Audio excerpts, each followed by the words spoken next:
I've been looking forward to this. Okay. Particularly chatting to you and, all the conversations that we've had Tuesdays and Thursdays has always been enlightening, to say the least.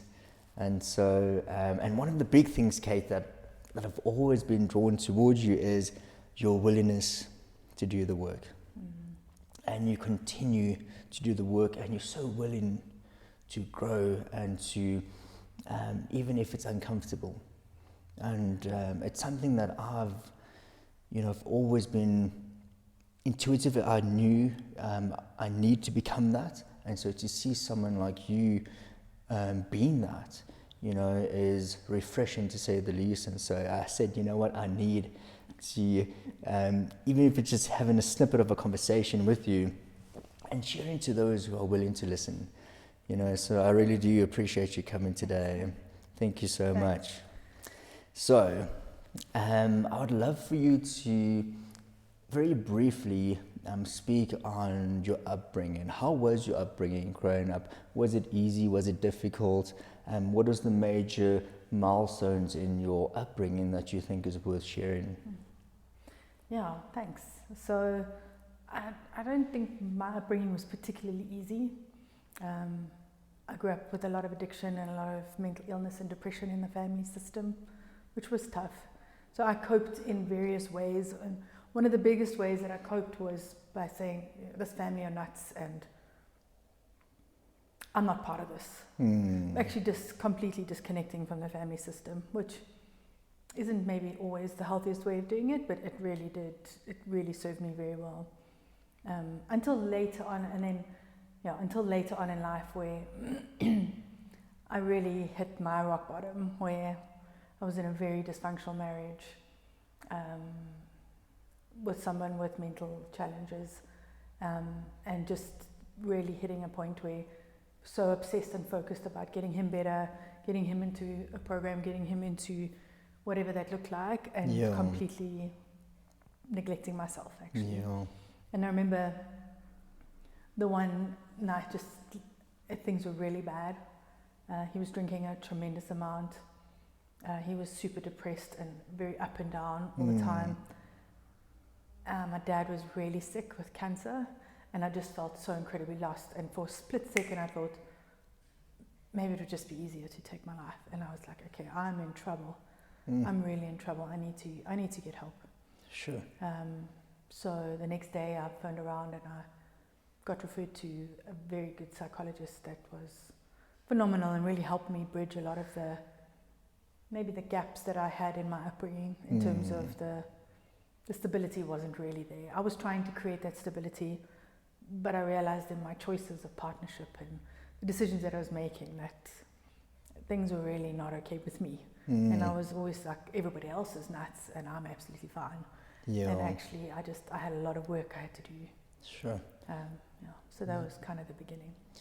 I spoke to a life coach about a couple of months ago, maybe even 5-6 months ago, and she said something quite interesting. She said, Kaylin, at the end of the day, all our issues stem from our parents, or most of it. And she said, and whether it is, and it's mostly unconscious, they don't intend to cause you any harm, but just via their insecurities and own pain, they put it onto their kids. What would you say? How would you make sense of that with your upbringing? What exactly, consciously, did your family put on you that you realize, hang on, I need to change this? I think because I came from a particularly dysfunctional background, to try and cope with that as a little girl, you can deploy all sorts of coping mechanisms, right? And they can look differently for everyone.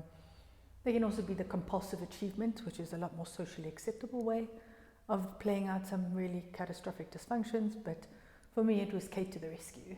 Okay. That was the sort of persona, if you will, that I took on. And it's my job to rescue and save everyone around me at all costs. So that was really how I, as a little girl, decided I was going to cope.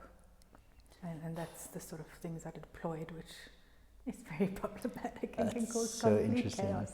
Yeah. You know, that's so interesting because there's definitely an element of me that would do that as well and want to rescue and help as much as I could. And I thought it was such a noble thing to do and a beautiful thing to do, but not realizing that it was out of this, it was out of pain, it was out of neglect, it was out of someone not seeing and validating me. And so I thought, you know what, I'm going to do that for other people. And as a result, I started helping as much as I can. So I think, and I know a lot of people are going to resonate with that because I know a lot of people who do feel that way as well. So, and it's not a bad thing, I don't think, initially, but you obviously want to be mindful of it. So tell me, so you've noticed that you are the rescuer, the helper. How did that play out in your journey going forward? Yeah. The cost was high. The cost was very high. The last relationship that I was in, before the one that I'm in now, but was really a very troubled person. And I, was totally drawn to that. That's perfect. I get to put on my cape and Kate to the rescue, da da da da. And it was just really spectacularly sore. Got all entwined up in all sorts of things, with a clear understanding now that really you cannot fix mental illness. Sure. You cannot fix depression.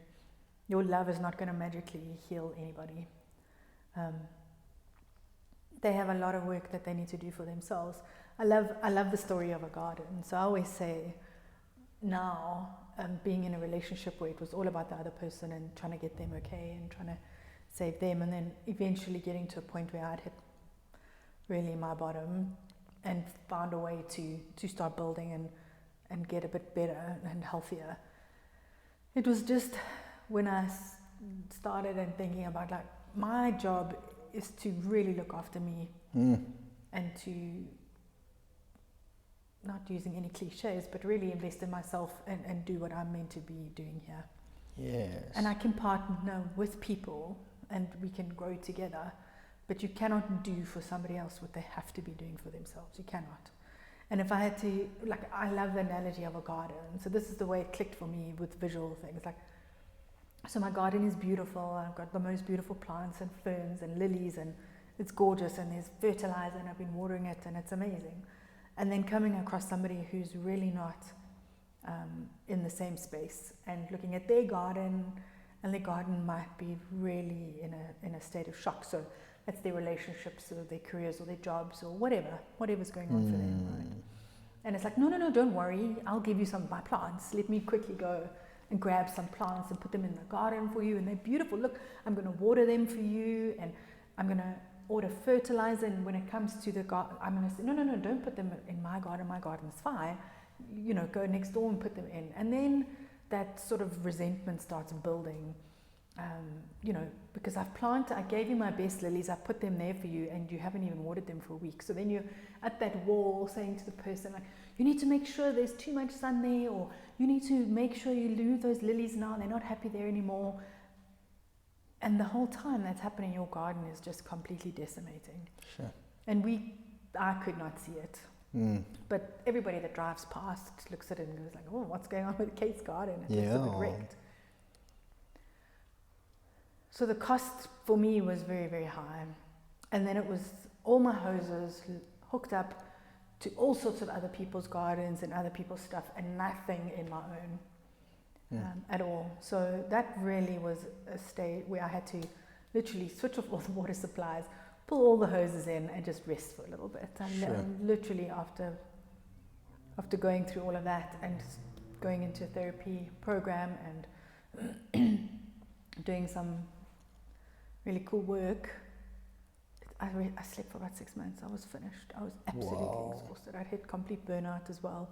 So it was really, really tough. It was a tough time, but a lot of it was I can't carry on doing it like this. I have to find another way. Sure. Yeah. I mean, absolutely. I think, when you wanting to help, it becomes a tiring job. It becomes a full-time job. It becomes a job that it's quite taxing. It's, it drains you. And I would love to know from your side, when did you realize I need to see someone, because I realized that I need help. I need help, because I think a lot of people don't really know that they can ask for help, let alone that there is help. They think they have to do this thing on their own, and to have the courage to seek help. At what moment and what points in your life did you realize, flip, I need to ask for help? It was that moment when I was in the bath. I still, absolutely, when I had that split-second thought that maybe it'll just be easier to kill myself, I was like, hold on, I'm in big trouble here. Like, I really don't think I realized how much trouble I was in. It was just a fleeting moment. It really wasn't anything more than that. But because I'd grown up in a family system with a lot of depression, I was always like, well, I'm never going to be like that. I'm not going to be like that. I won't be like that. So I think as soon as I was in that space, I was like, okay, hold on. This is really a lot bigger than I thought. And I didn't know what to do. And I was very fortunate at the time because my ex-husband went into treatment, and he'd been in treatment for addiction. And the counselor afterwards said, you've got a lot going on. My dad was also very sick at the time. He wasn't working, so I was kind of in a job that I really was not enjoying, and a company that was not great. So it was all things on all sides was just on fire. It really, and I joke and I call that year Mordor. That's my year of Mordor. It was a terrible year. Yeah. But that was where it was just, she strongly recommended that I find somebody who could provide support, because she was quite clear that my ex-husband at the time, his first year would be in recovery and he would not be able to support. And at the time I was incredibly angry with this woman. I was like, after all that I've done, are you telling me he can't support me now? And she was just like, you need to go get your own support. So very luckily I did. I reached out and found a therapist. I also joined a 12-step program for partners of people with substance abuse. So which is on the drug side is Naranon, on the alcohol side is Al-Anon. Fantastic program. I would definitely recommend anyone who's in a relationship with somebody with drugs or alcohol to, or somebody in a relationship that is abusing drugs or alcohol to get some support. And it's free and very valuable. I got a lot of value out of that. And it was just, I think Kayla and I was at a point where, I'm not a spring chicken anymore. If I haven't figured it out now, I'm not going to. I really need to get some outside resources here. And I was terrified to do that because, as I said, growing up in a family system where there was a lot of chaos and addiction and depression, and there were psychologists involved with that, and it didn't go well. So I was quite like, okay, I don't think it's for me. And then was very grateful to find somebody who was really, really very good. And we just connected and we were able to do some really good work together. But back to the point on the life coach that was saying, a lot of what the work we did was childhood stuff. And repatterning my purpose is not to rescue and save everybody. And that was really tough initially. It was my default position is that. So I have to really think about it, because I still sometimes go there, but I have to really think about it, that that's not my role. And maybe just to also speak to the other person that is being enabled and rescued, or disabled and rescued all the time. It's really not healthy for them either. So it's not healthy for you and it's not healthy for them. It's not in anybody's best interest.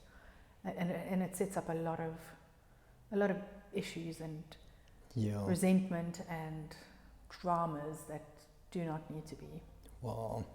I mean, you said so many things. My mind is going, okay, what do I speak another? Do I speak another? There's so much that we can unfold. But I think let's start with purpose, because you said it, and I think it's such an important thing. Now, how did you begin to redefine your purpose? It was a journey. It really was a journey. I had to re-question everything, because my purpose was to rescue and save everyone around me. Deep subconscious belief that is what I need to do. Yeah. And then it was really just completely inwards, where my purpose is to build myself up again, to get myself solid, to find out what my purpose is, like, and spend the time unpacking that and the time with myself to do that. And that was a very inward focused time of really just healing and licking my wounds and growing strong again. Yeah. And then the more I did that, the more it was, okay, I've always wanted to do, like, study psychology, so I'm going to enroll in that. Some of the other courses that I've done, I've always wanted to do the following things. And when you're not running around trying to save everyone around you, you have a lot of time. It's really quite nice. A lot of time. Yeah. And you can just put that resource on yourself. It's a wonderful gift, actually. Sure. I love that. I'm thinking about someone who doesn't really have any inkling of what their purpose could be. They don't know if it's pursuing a certain thing, a career, whatever it is. What advice could you give someone who has no idea where to begin in terms of discovering their purpose? Yeah. I would definitely start with, on a piece of paper, write everything you do not want to do. Because those are usually clear. I don't want to do this. I don't want, oh no, that's awful. Let me write that down. And then start writing, and it doesn't have to be one thing. It's just start free flowing and writing, like, oh, I'd love to do this, I'd love to do this, I'd love to do this. And and maybe the next day journal a bit more, and then just read it. After 2 or 3 weeks, just read it and see, that keeps on popping up, actually. That's actually, and reading it, it's like, that's actually quite obvious. Yeah. Yeah. Fantastic. Journaling has been something in my life that's quite transformational in many ways.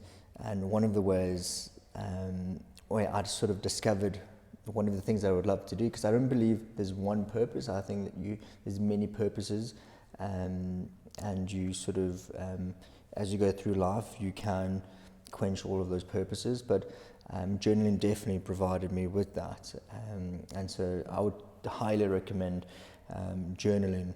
That's definitely a big one for me as well. So let's go back to parenting, and I think it's difficult when you grow up in an environment where your parents are not conducive, the environment that they've created is not conducive for yourself. It's so difficult, and you almost feel like you're imprisoned to a degree. Now, unfortunately, that is out of our locus of control. We cannot control what our parents do, say, even perceive us. And I do think we become imprisoned by the way that our parents perceive us. What advice would you give someone to help to manage that, and not just manage that, but deal with that and to grow from that? I think a lot of it is what we internalize, right? So we'll always go through life, and some people will say something and it's like, that doesn't land at all. And then 100 people will say something positive, and one person will say something negative, and that's the thing that lands. To find out what things you've internalized is a process. Like for me, it was about therapy, and also the 12-step program. So I got a sponsor and did the steps as well. Very, very valuable to start unpacking for me what it is that I absorbed, what it is that I decided was the truth about me, and start unpacking that. And I think once I'd had a clearer picture of some of the things that I was like, okay, but is that true? Is that real? Yeah. It feels real, but is it true? Things like that. There was a lot that I realized I had decided was true, but were actually not, was really not true at all. Sure. Yeah. And it seems to be this more so taken off of all these delusional perceptions that we've taken on. It's more of us getting rid of, it's having this this clarity of thought of, you know, this is not who I am. This is what, whether it is perceived by someone else, but it's having the perspicaciousness to see that, hey, this is not me. I'm not that. But that takes time, and that takes a lot of growth, and that takes a lot of self-introspection. But all good things take time. I think so, but it's getting into an environment where you can find out those things. I mean, such a little example. When I was in the therapy session, I said I've always wanted to study psychology, but really I'm not smart enough. Yeah. And it was like, well, where does that come from? That's really interesting. I was like, no, because in my family system, the messaging was very clear that I was definitely not the smart one. I would have to work harder. I would, you know, things won't just come naturally to me. So I was terrified of doing a degree. I thought there's just no ways. Sure. Like, you have to be super smart to do that. And then, you know, people around me were like, you know, well, you need to put in effort, obviously. You need to be able to structure your time and go through the material, but really that's about it. I was like, there's no way. It's like, come on. And they were like, no, really. You just got to be able to plan. I can get, you know, because to juggle a full-time job and do your degree part-time is pretty tough. But you've just got to be able to do that. And if you need help, and get tutors then, or, you know, I'm like, yeah, but stats is so intimidating. I'll never do that. They were like, well, then get a tutor. Everyone was so easy, like, but then just do that. I was like, oh, okay. I was terrified. The first 6 months that I signed up for my degree, everything was like, I'm going to fail. There's no ways. This is just crazy. I didn't know anything about academia, academic literature, like how to do an essay. I didn't know anything. It was really intense. Wow. And I did really well. Yeah, so it was like, okay. I still, for the first few years, thought every time I went to write an exam or do a test, like, I'm going to fail this one for sure, every time. And yeah. Wow. Yeah, so. You know, what comes to my mind is, again, your parents are able to speak either life or death over you. And it's up to us to either accept it or reject it. And unfortunately, when you're a child, your parents we perceive them as, you know, lack of a better word, gods, because whatever they're older than us, they should know more than us. They should know what's right from wrong. And we assume that they know everything just because of them being more mature and older. But that's unfortunately not the truth. And so whenever they say things, we take it as if it is the gospel truth. But the older you get, and this is exactly where you sort of went to, is you realize that they might have said that I'm not smart enough, or maybe not in those words directly, but just through their behavior, and they made you feel that way. But the minute even if the fact that you took that first step, you know, and you saw, oh my word, I got a win. Actually, it wasn't that bad. You wrote your second test. Oh, actually, I'm actually doing pretty okay. Third test, and that progressive journey is actually what sort of took off the layers of insecurity and realizing that you are so much more. And I would love for you to speak on the importance of, you know, a parent.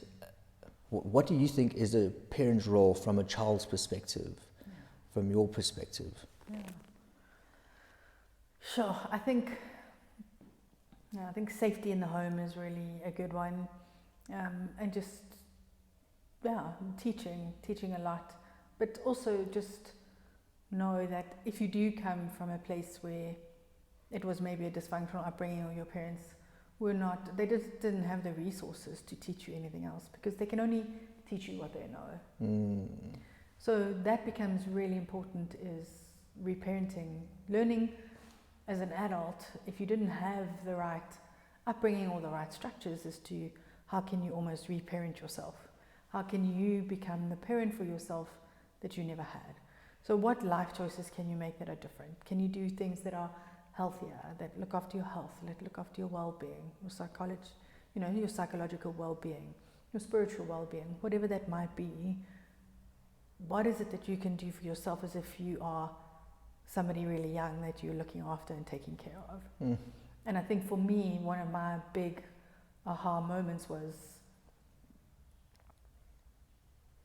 being in quite destructive relationships is really tough. Those are the perfect ones to rescue, by the way, and it will never happen. But it really becomes about, you can pretend that things are fine, but your life choices that you're making in terms of the relationships and the people that you're choosing to be around and the things that you're choosing for yourself really show what you really believe about yourself. So it becomes a really important part to just reparent yourself and do a better job or a different job. Wow. I remember we spoke about that previously in one of our sessions, and that hit me, hey? It hit me when you realize that, hang on, I can actually parent myself. I can give me the thing that I didn't get from my parents. And that's quite profound and transforming in and of itself once you begin to give yourself that thing. Because, and what's beautiful about it is you cannot give you the thing that you don't have. So in essence, you've always had it. If you're giving you the love that you never received, you've always had it. You just had to release it, share it, reveal it to yourself. You've always had the love. You've always had, if it's not, when I say safety, I mean safety in terms of your mind. You've always had it, you just didn't realize it. And so I thought that was such a powerful statement, that you can become the parent that you didn't have. Wow. So we're going to sort of go back into your relationship, past relationship with your ex-husband. Now, the reason why I'm bringing this up is there are a lot of people who are dealing with alcoholism and addiction. And I know that you've done the work when it comes to that, and I think it's a work that a lot of people need to know, because a lot of people are suffering. What do you think is the biggest, what was the biggest game changer for you going through this journey? Because you were in this journey with him as well. You were never separated from it. You were part of it. So how did you navigate, and what was the biggest game changer for you? Sure. So, yeah, first of all, addiction it's really catastrophic. It's a real big one. I think it's very easy in our society to just say, oh, so-and-so just drinks a bit much, and to just downplay it. But it's really tough being in a relationship with somebody that has got an addiction problem, whatever that might look like. Substances, I think, are also really tough because they change the person's personality. Alcohol, and drugs. It's just a really tough, I would definitely say, get support, whatever you can. It's not about leaving the person or loving them whole. It's really about getting any support that you can possibly get. It's a really tough place to be. Yeah. So, that's the one part. And then just alcohol in general, I think it's pervasive, right? And it's quite tough. So I made a decision before my ex-husband went into rehab to stop drinking, and it was brilliant. It was just really a good decision for me, because I was also feeling very out of control in the relationship. Yeah. And it was just a tough relationship. I think also being with an addict can be, it's really tough. It can be really confusing. There can be a lot of manipulation, and it's really a tough place to be. So I would definitely recommend, if anyone is in that position, to get whatever help you can. Yeah. And to really just focus on yourself if you can. And for me, alcohol usage is really problematic. And there's a lot more data coming out now about how problematic it is. It really does affect the brain. It's really depression, anxiety. There's almost 200 diseases that are completely preventable that are aggravated by alcohol usage. Yeah. There's types of cancer that increase your chance of getting them. substantially, even with 1 unit of alcohol a day. In the moderate terms, it's completely shrinks your brain, and they've got such amazing technology now that looks at the effects of it on the brain, the structure of the brain. Yeah. It's a fantastic psychiatrist doing some work with SPECT imaging on that, where you can actually see what a brain looks like with supposed moderate alcohol usage. Yeah. And then obviously it's the drug side, and some of them are legal now, like cannabis, for example, is also really tough. It can lead to psychosis, it can lead to all sorts of issues, also issues on brain development. So anyone below the age of 25 should really consider not going near it on the alcohol side as well. It's also some really interesting studies. Oh, I know I can go on this forever. I love it. Go. Yeah. I have been told that I can, get quite lectury. So, yeah, it's problematic, and I think there's been so much misinformation, and there's so much about the halo effect of alcohol being this like super healthy thing to do, and there's a lot of data now that absolutely does not support that. So I think for me, one of my biggest transformations has been not drinking. It's been phenomenal. It probably was the best decision, because it was for the first time in my life, because I grew up with parents that used a lot of alcohol. I married it, I dated them, it was just, there was a lot of alcohol all over the place. And Yeah. For the first time now, I'm in a space where that is not the case, and it really does, it totally works for me, and I really do enjoy it. Yeah. It was an adjustment in the beginning. I had to learn how to enjoy myself at a party and still dance without having any alcohol, but there's entire cultures that celebrate and dance with not a drop of alcohol anywhere. So Absolutely. It really is okay. We can make it through a braai without a drink. I think we'll be okay. Yeah. But what do you phenomenal. think? Sorry. What do you think?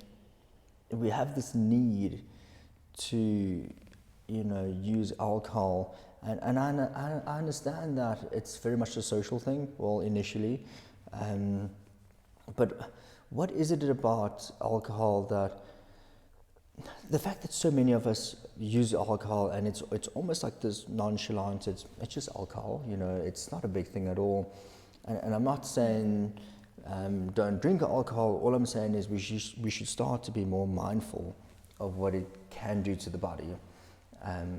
But why do you think a lot of people sort of navigate toward alcohol usage in the first place? Is it to fit in? I don't know. What's your perspective? What would you say? I don't know. I can speak to, for me, it just marked a tremendous amount of anxiety for me, which was really interesting, because when I stopped drinking, my anxiety almost disappeared. So I stopped drinking, and it wasn't to stop drinking forever. It was literally just burnout. I hit my bottom. I was like, everything that's depleting me needs to go. Yeah. And that was just one of them. I was like, I can't be dealing with what's going on in my life at the moment with a hangover. Like, you've got to be kidding. Yeah. So I was like, no, absolutely not. And it was never my intention to never drink again. I felt really good. I felt amazing. And there's so much data. There's a beautiful talk, actually, which I can send to you. And he talks about the dopamine, serotonin tracks in the brain. And he talks about the effects of all these substances. And we want serotonin. That's what we want. That is our calm, peaceful, feel-good chemical component. And that really helps us feel connected, helps us feel calm. It's beautiful. Yeah. But all our marketing and advertising is around dopamine. So that's your novelty seeking, that's faster cars, that's drinking, smoking, all that sort of stuff. And the more you and the data is now suggesting that the more you pursue the dopamine hit, the more it actually takes out your serotonin, and the less peaceful you'll feel. Whoa. So it actually sets up a cycle. Interesting. Yeah. Sure. So besides the fact that it damages the structure of the brain, it's really, there's some really strong evidence to suggest that it doesn't help with cell regeneration in the brain either, that it stops in the presence of alcohol. Besides that, and linking it to depression and anxiety and all of that together, it's a toxin. And for me, it's not a fit. I think it's just, some people have a really okay relationship with alcohol, and they literally can have 1 or 2 a week. And other people, it's incredibly addictive for them. And the more they have, the more they want. And that thirst will never be quenched. Yeah. The more you need to have, which is really, it's tough. It's a tough place to be. Absolutely. And I think, what sort of comes to my mind now is, like you said, for some people, having alcohol once a week is okay. And for others, it's not okay, because it actually puts them in this downward spiral. So it seems like people respond differently to alcohol. And I think there's a deeper point into that, and that is, why are you using alcohol in the first place? Is it to mask an insecurity? Do we use it as a crutch? Or do you use it purely just to socialize? So it doesn't fill you or fuel you in any way. It's just a symbol of I'm socializing now. And I think once you become mindful of it, as to why am I using this substance? Is it for a particular, is it because I'm anxious, that I need to feel relaxed? Is it that I want to fit in? Why are you using it? Be truthful to yourself and ask yourself why. And I think from that standpoint, you'll then know if you need to work on that insecurity. And this is what I've been realizing, for these past couple of years, is it's not really what you do, it's how you do it and why you're doing it. That seems to be the bigger issue. And so we tend to say, don't do this or don't do that. But what I'm realizing is, it's why you're doing that. What is that filling? What is it filling a void inside of you? Just to sort of speak on that. So I became a biokineticist because I thought I wanted to help. And I thought that I want to heal people. Which, from off the bat sounds quite amazing, but it really wasn't, because it actually stems from an insecurity. And the way I realized this was when I realized that by me helping people, by me wanting to be there for people, it was actually an attempt to help myself. Because if I made you happy, or if I healed you in a particular way, it would be almost like a badge of honor. Oh, I did something well. And so I realized that it was actually quite crippling, because if you didn't heal the way that I thought you needed to heal, I would go down this downward spiral of, am I good enough? There must be something wrong with me, because why didn't you respond the way that I thought you would? So I then realized that I need to heal that part of me, that inner child, that needs the validation that I'm good enough. And the minute I came to that point of, it's no longer that I have this need to heal you and to get you to where you need to be. I am purely a facilitator. And regardless of the outcome, in each and every moment, I'll give my everything, and that's enough. That is enough. I don't need to, it's not about the goal for me anymore.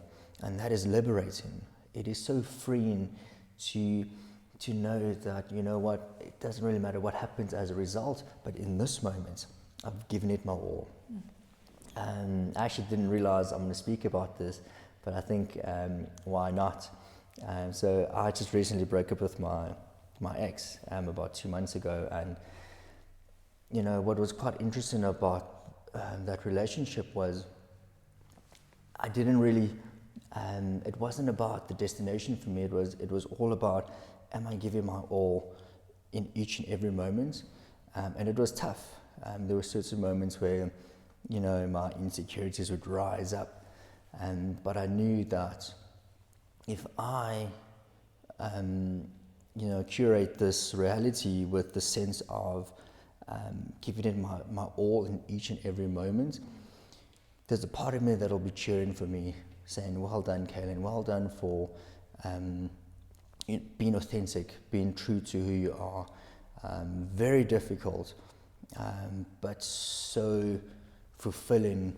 And so the relationship ended, and it is a sad thing, and it's not an easy thing to go through. But the one thing that I'm really proud of myself is I gave it my all. There was not one moment that I, gave my half or, one foot in, 1 foot out. I gave it my everything. And I'm proud of that. But like I said, it's not easy, but definitely one of the things that I'm quite, it's just a learning that I knew I needed to go through, and I've learned so much from it. Now, speaking about relationships, I know that post your ex-husband, you got into another relationship, and how's that journey been? And just tell me let's start there. How's the journey been given the previous relationship? So first I took a long time to heal. So it was, everyone was like, at least wait a year, at the very least a year. So my first year was like, okay, I'm focusing. I went on 1 or 2 dates and I was just like, oh no, I'm not ready. This is not going to work. And then I thought, another year is fine. I'd rather go to the ballet than date. So I went to the ballet instead. I just absolutely enjoyed revitalizing my garden, right? Planting new plants, all the fertilizer, all the rest, all the just wonderful things, all the things that I wanted to do, and just spent a tremendous amount of time with that, which was phenomenal. Really a good time. Very grateful that I had an amazing support structure that I had been building in the last few years before that, right? So an incredible therapist, and I just rebuilt my scaffolding. It kind of felt like I had different tools that I did not have before, and a tremendous amount of incredibly supportive people around me that really were phenomenal during that time. And then after that, it was, okay, I'm ready to date, so let's start dating. So I had to do some online things. I was like, I had to read blogs because I'd never had to, I've never done online by the time, previously that stuff wasn't around. So yeah, and just decide, but I got very clear before, what is it that I'm looking for? Yeah. So that clarity for me was, you can have an amazing connection with someone and just think this is so nice, but that has to be there as well. I'm not saying that, but if that's all there is and there's all sorts of other stuff going on, which was very tough for me to ever see before, I've learned enough. I've learned some very hard lessons. I don't want to do that again. So for me, when starting the journey, it was about really looking at what their garden looks like, right? What do their relationships look like?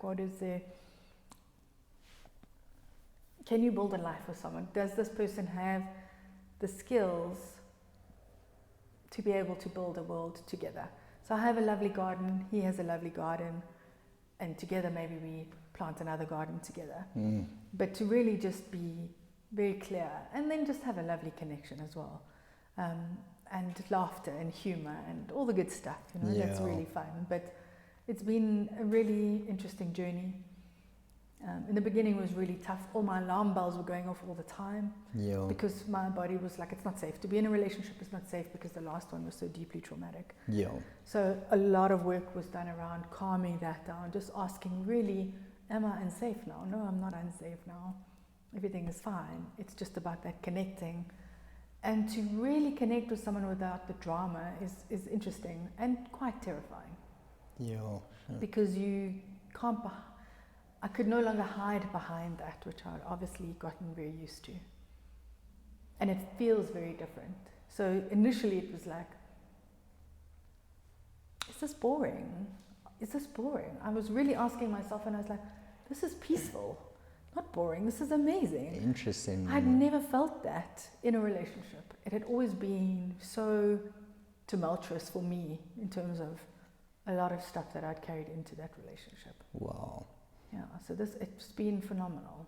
It really has. It's just been a very peaceful, lovely journey of solid communication, amazing collaboration. I mean, it sounds like a work talk now, but it's been phenomenal to have a partner who doesn't need rescuing at all, doesn't need anything, you know, just solid in himself, and we can build something awesome together.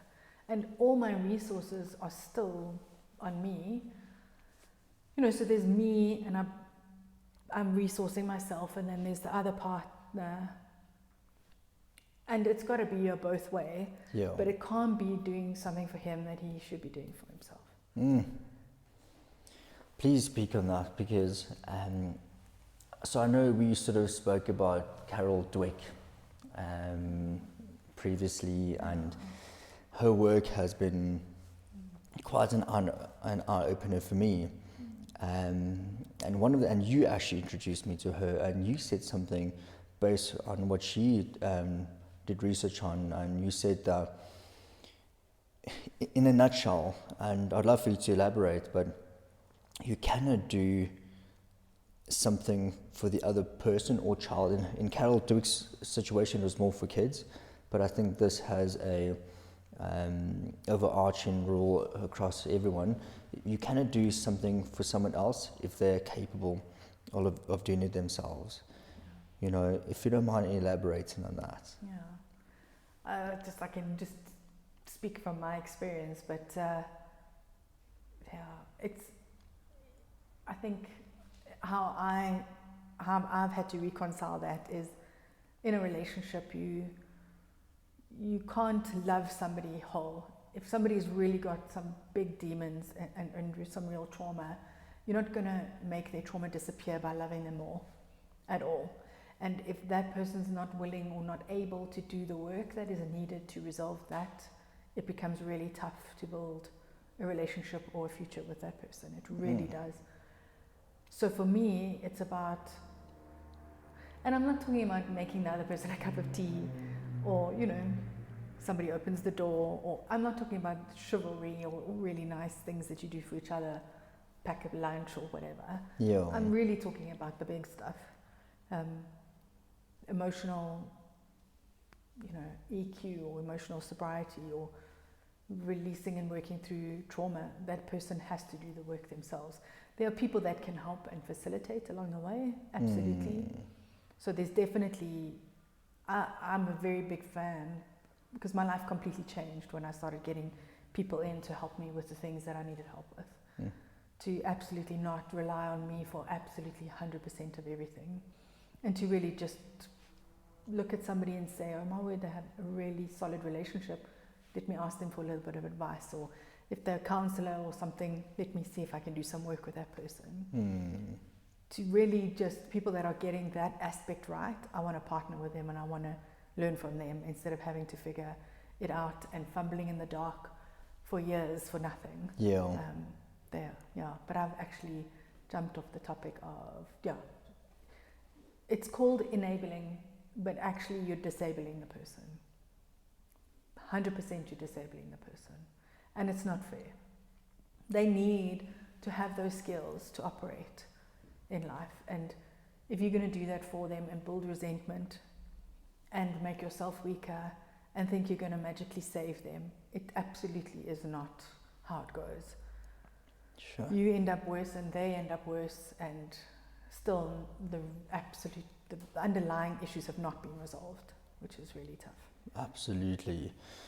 I think, as a man, from my perspective, I definitely fell into this whole thing, particularly with relationships. You know, you think, for me as a man, I need to do everything for you.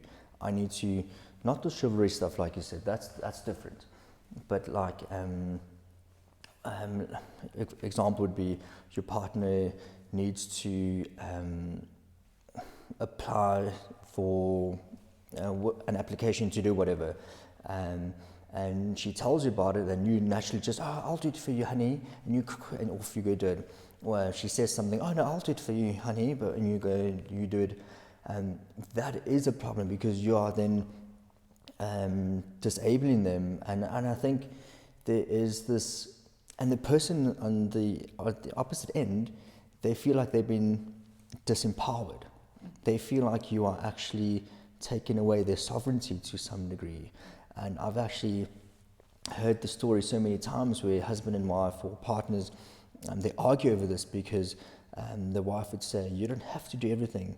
When you do that, you make me feel weak, you make me feel inferior. I can handle it on my own, I can do it. I'll ask you for help if I need help, but allow me to do it. And so that's something that I had to, sort of make that switch and realize that you want to honor the person by allowing them to be and to do, especially if they're capable. Because when you are capable and you do what you're capable of doing, there's a sense of pride, there's a sense of I did it. And there's so much more that you can gain from that than from your partner doing everything for you. And that's powerful. Yeah. And I think that you nailed it when you just said able to ask. So we can ask our partners, like, I'm never going to get to anything today, please can I ask you to help me with this? And they get to say, yeah, sure, I can help, or I can't either, I'm also flat out, or whatever that might look like, right? Yeah, but that constantly trying to rescue and do things for other people, it's taxing, it's exhausting, and it's not in the best interest of both parties, really. Absolutely. Yeah. So one of the things that you mentioned that I would love to reiterate for people is when you were ready to get into another relationship, you took the time to be very specific as to what you wanted in your relationship. The type of man who, in terms of his garden, he needs to have a well-maintained garden, sense of humor. You were quite specific. And I think that's so profound because I'm guessing, but I would assume that most people don't really know what they want because they haven't taken the time out to figure that out on their own, because a lot of people just sort of go with the flow. And I think it's such a powerful thing when you sit down and you journal and you write down exactly what it is that you want. And tell me, did you get what you want? And more, actually. That's really cool, yeah, and more. Things that I hadn't even thought about. But I think it was also just for me to be clear so that when I was going out and dating, I could very quickly see, this is not a fit. You're lovely and I've really enjoyed the date, thank you so much. But this is not a fit for me. To just have a sense of what I wanted the relationship to feel like, and things that were really important for me. Because then it just became a lot clearer to honor myself. These are the aspects, and they were fundamentals. I'm not talking about, this car or whatever. For me, it was fundamentals about safety in the relationship. Somebody who's really trustworthy, who's loyal, who has got absolute emotional EQ, or emotional sobriety or whatever. Somebody that can look after themselves and their health, and just some of those aspects. And then obviously the laughter, the connection. But it's been an amazing, amazing journey. I had no idea that relationships could feel this different. Wow. It's been phenomenal, I have to say. It's been 3.5 years. And just to be in a context where there's just peace and there's growth for both parties and there's planning about things that we can build for each other and ourselves. Yes. I think sometimes, in relationships, you do you, I do me, and that's okay. And there is a space for that, but then you should also come together and work for a common goal, a common purpose.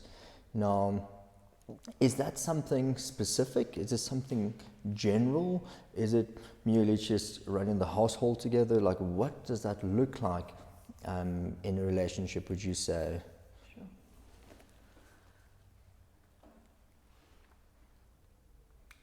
I think it's definite conversation between both parties, right? So, like my own personal goals is to finish my degree and go further with it, for example, or other courses that I want to do. And then it's about, as a couple, could we set some goals together? What would that look like? Maybe it's financial goals, maybe it's learning goals, maybe it's skills development. We go on a course, a couples communication course together, or whatever. Yeah. What would that look like? And Yeah, I think both parties have to be aligned, right? Otherwise, it's like, well, I'm only going to do that for you, but I'm really not that interested, or whatever. So, and I think it's important to do, because then I think you're super independent and you're not building aspects of the relationship. Yes. So things we've decided are really important for us is communication and we, not constant, but we often do check-ins where we just sit down and we're like, how are things going for you? Are you okay? You know, how are things going for me? Anything you want to raise in the relationship in a really loving way, but in a very honest way. And that's been phenomenal. That's really been a real learning from my side. Yeah, and just that there can be a lot of peace, but complete honesty, but safety at the same time, which is quite a nice way to do it. So that no one's in heated spaces when you're trying to be like, oh, and then you always do this or never do that, which is always going to push back. How did you guys come to that point of, you know, checking in? Was this something that you naturally came up with? Is this something that you were told or taught by someone? How did that come about for you? Because that's not a natural thing for a lot of people to do. It's no one really, or maybe no one that's evolved enough wouldn't do check-ins. I don't think that's like a thing. I think you need to be conscious enough, or sometimes even open enough to learn about how to do and navigate relationships. That's quite an interesting one, yeah. I'm not sure. We were talking about it one day. That would actually be quite nice.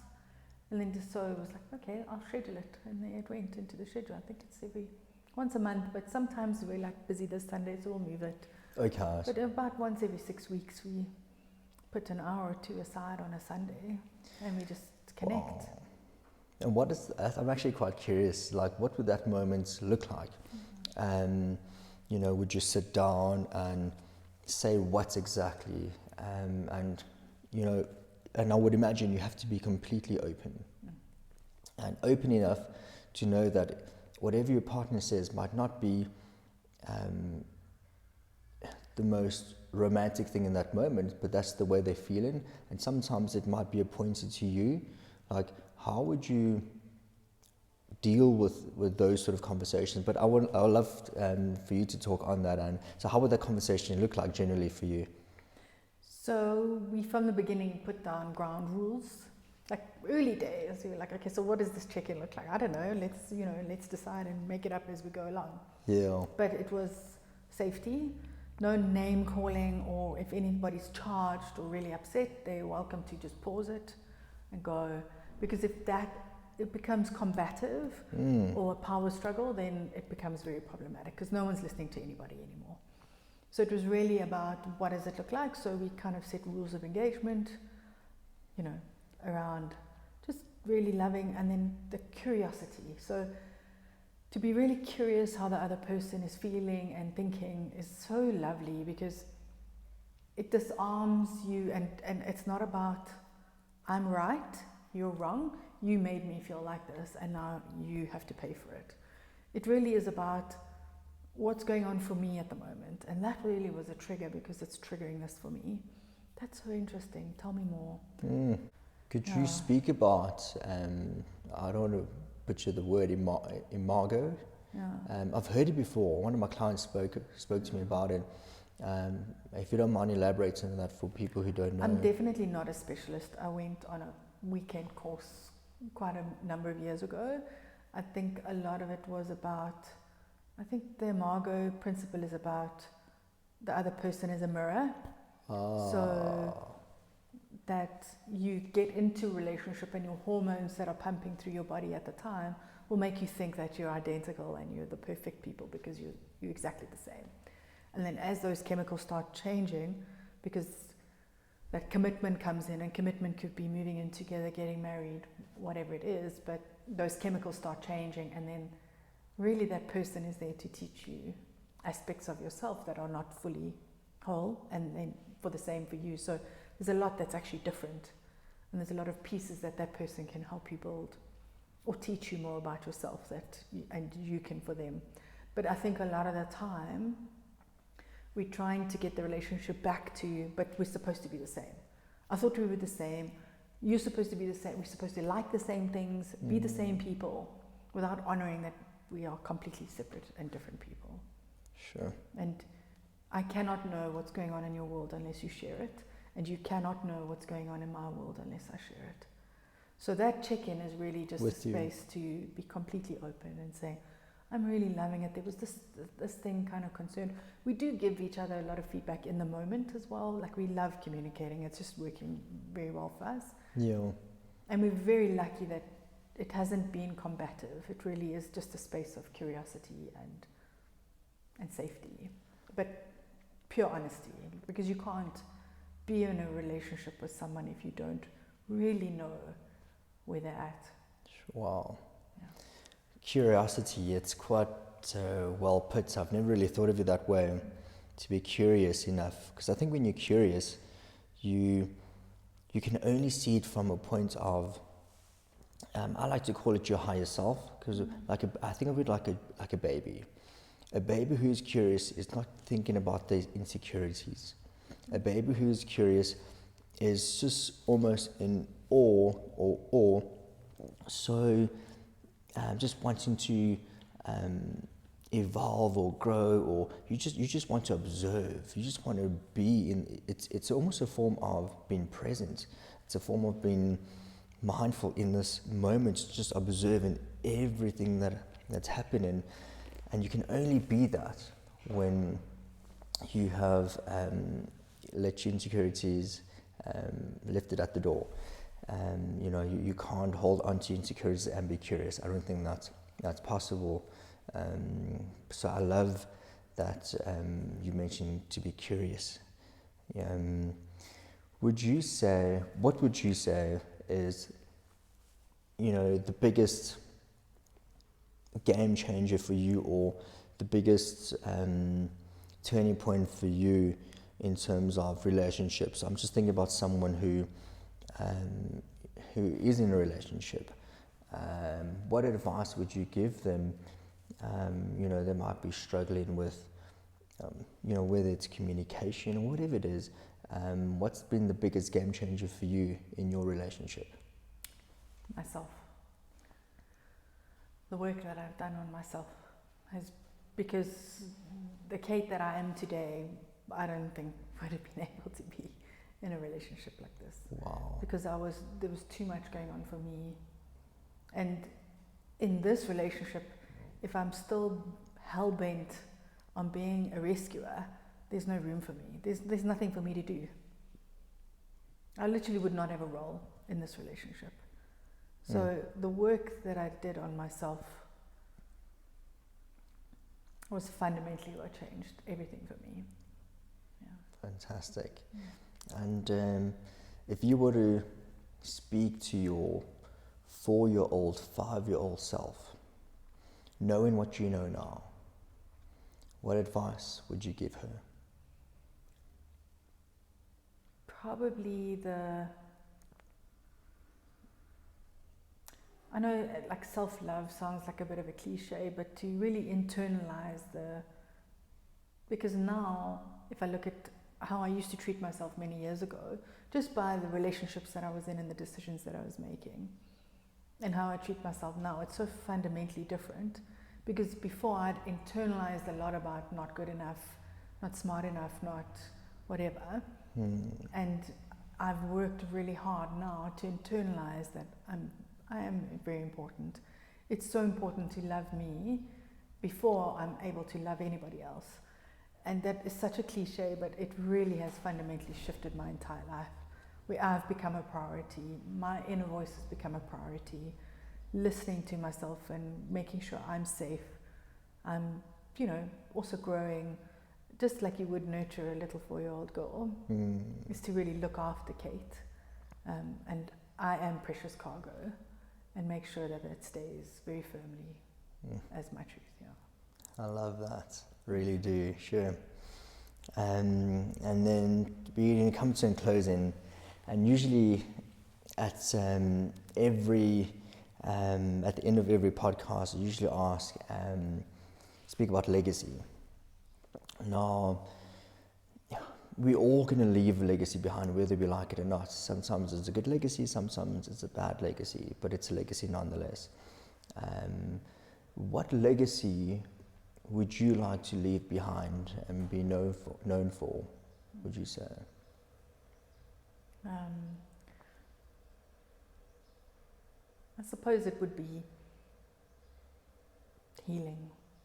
That it, coming from a disadvantaged place or a dysfunctional upbringing or having real trauma in your life is tough, but with resources and work and really asking people, like strong people, to help you partner and help make a difference, you really can find phenomenal amount of healing, but you have to do the work. You have to show up for yourself. So for me it would be that. But you might not have peace and serenity now, but you can but you can absolutely get it. And my suggestion would be to absolutely go out and get it.